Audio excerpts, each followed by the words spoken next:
I'm going to talk a bit about body mass estimation from skeletal elements.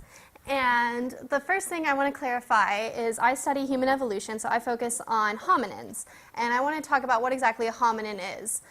We hear a lot of stats about how humans and chimpanzees share like 98 or 99% of their DNA. And the reason that is because about 6 million years ago, humans and chimpanzees had a common ancestor that lived in East Africa. And that ancestor split into 2 different lineages. And anything that's on the human side of that split is a hominin. And that includes things that you hear about like Homo erectus, Neanderthals. It includes modern humans. And these are the creatures that I study. And part of studying these individuals is being able to know as much as we possibly can about them from just little bits and pieces of their bones. A paleoanthropological find will look something like this if you're lucky. This is Lucy, that a lot of people have heard of, and she was a pretty important find because this is considered a very complete skeleton.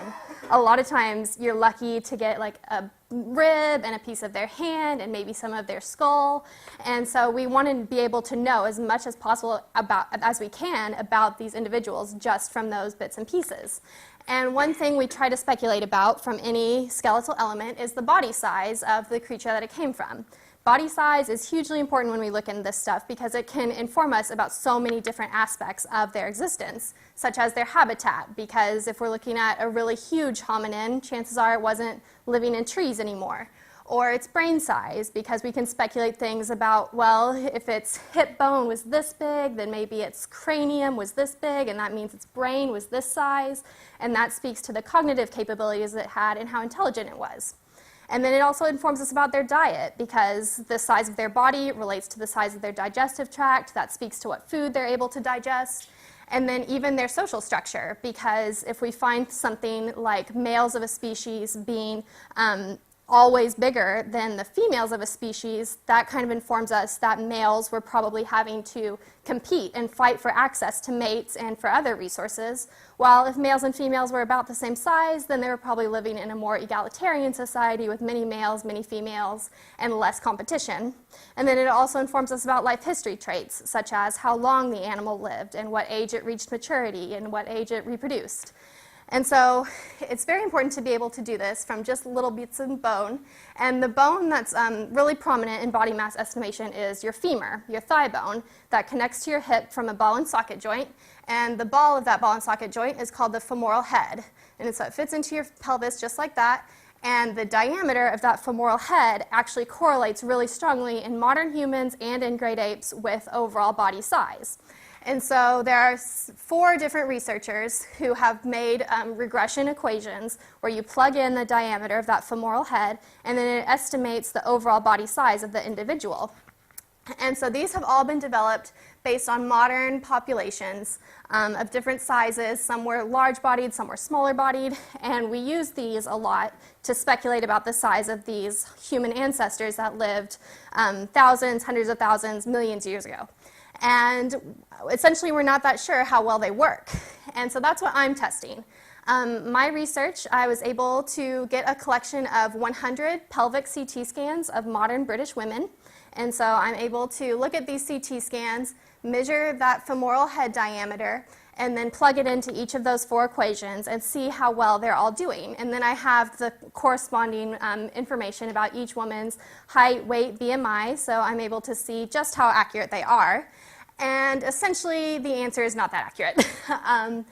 If you look at the entire sample, the accuracy is decent. The percent error is pretty low on average. But when you break it down into subsamples based on BMI range, you can see that the underweight people have their body mass being vastly overestimated by as much as 30%, while the severely obese people have their body mass vastly underestimated.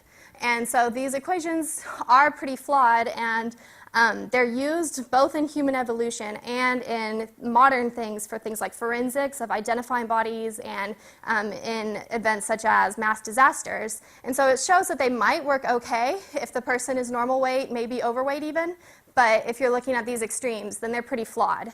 And so my take-home message is that essentially we need to refine these quite a bit. There's a lot of work left to be done.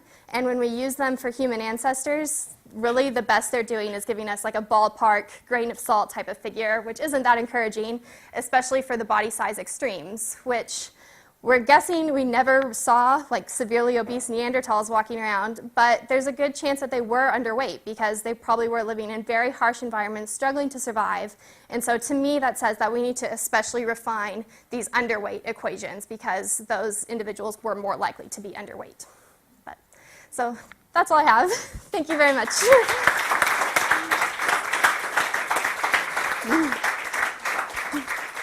Thanks, Mariel. Does anyone have any questions?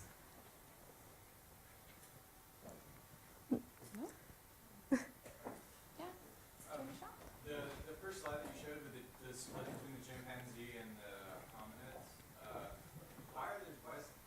is the chimpanzee line actually more varied than that, or did it really just go to chimpanzees and that's how it's been for 600 years? It's probably a bit more varied than that, but the chimpanzee fossil record is not nearly as complete as the human fossil record. Like we have all these species because they had lived in an environment that was more likely to favor the development of fossils where they died.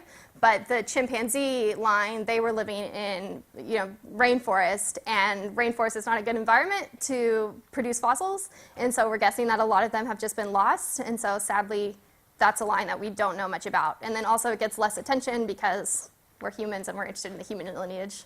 But so yeah, probably a little more complex than this, but not a huge amount. Any other questions? So what would they do to make the equations more accurate? How would you try to incorporate the underweight? Is that what you're going to do in the next? That's not what I'm going to do. I'm just a master's student, so I'm switching to a PhD at Harvard next year, and unfortunately my research will switch focus a little bit.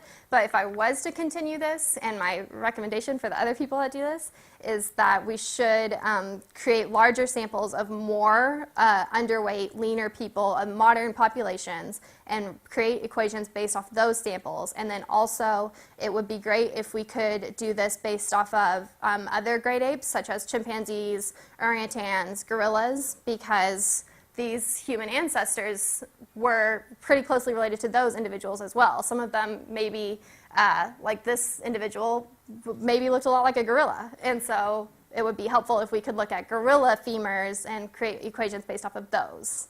So that. Yes. So this isn't your dissertation project. What will your dissertation project be? Well, honestly, I'm kind of losing hope in this. I think the best this skeletal elements will ever be able to give us, like I said, is these ballpark figures.